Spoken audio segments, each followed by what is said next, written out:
let's say we take the environmentalists, who may be rah-rah about, electric cars and windmills and the end of coal and fossil fuels and so on and so forth. Um, and I'm on board with all of that.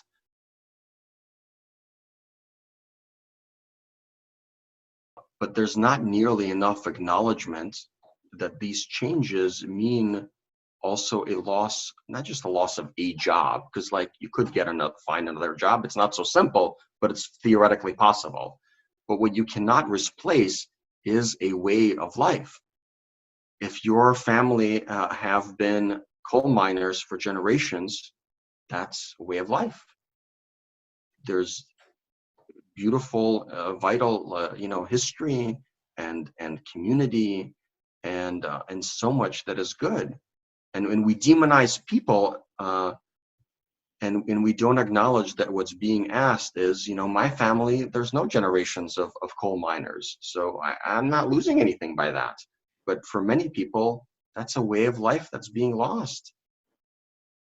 I saw this very powerfully 2 years ago when I spent the summer in a pilgrimage, and I walked from where I used to live in Boston to where I am now in Metro Detroit.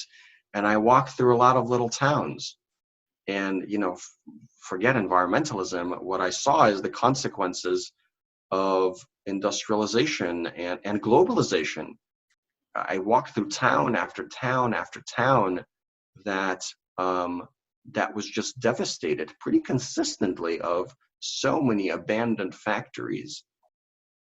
I may have known, probably, like as a factoid of what industrialization and globalization has done, but it's different to actually, day after day, to walk through town after town and talk with family after family.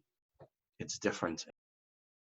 I think Democrats and environmentalists need to really honor like the huge loss and suffering of generations of people that haven't been able to live with the dignity of being able to provide for themselves, to take care of their families. This is very, very painful. And when we don't honor that reality in the process of creating change, it is unsurprising that people who the ones who are experiencing loss generationally are saying, like, we're not on board with more of this academic, technological transformation, because the cost to them historically has been so painful and so deeply unacknowledged.